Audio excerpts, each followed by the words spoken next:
Je m'appelle Paul Caplette. Je suis agriculteur, producteur de céréales à Saint-Robert, en Montérégie. L'agro-environnement, pour nous, sur la ferme, c'est un souci quotidien. Mais en fait, ce qu'on a besoin, c'est du support.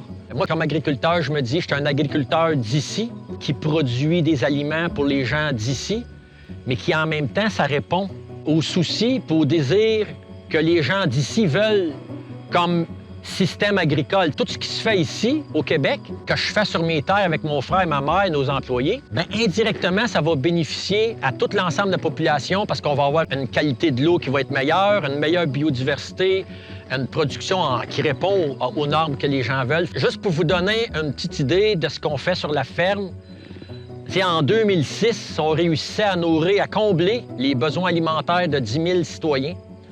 En 2018, on était capable d'en nourrir 15 000 sur les mêmes bases de calcul.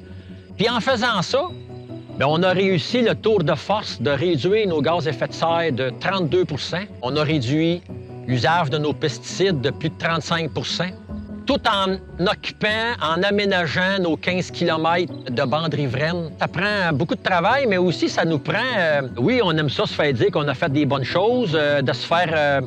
accompagner dans l'évolution par rapport aux nouvelles pratiques. Dernièrement, on a obtenu un nouveau programme qu'on a salué, qu'on était content. C'est un bon geste de départ, mais on se retrouve quand même en bas de la moitié au niveau de l'accompagnement soutien agro-environnemental comparé à des pays comme les États-Unis qui sont tout juste à notre frontière puis qui viennent nous compétitionner là, sur nos marchés locaux quotidiennement. Il y a tout le côté innovation, les pratiques qu'on salue aujourd'hui ont été appliqués aux champs par des agriculteurs innovateurs dans les 10-20 dernières années qui ont fait ça sur leur huile de bras propre, qui ont essayé, qui se sont trompés, qui ont ajusté leurs ajustements pour arriver à des résultats X, Y, Z.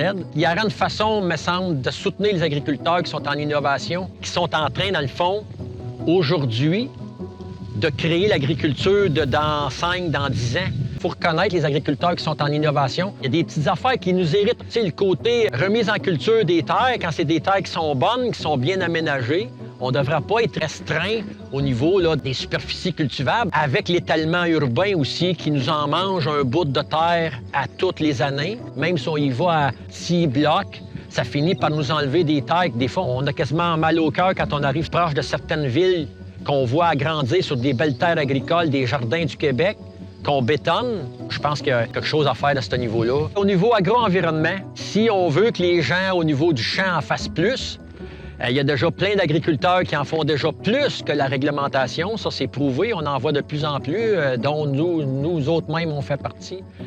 Ça va nous prendre, oui, de l'accompagnement, oui, des applaudissements, mais en même temps, un soutien vraiment plus impliqué au niveau des gouvernements pour soutenir cette démarche-là sur l'ensemble de notre territoire pour nourrir nos agriculteurs.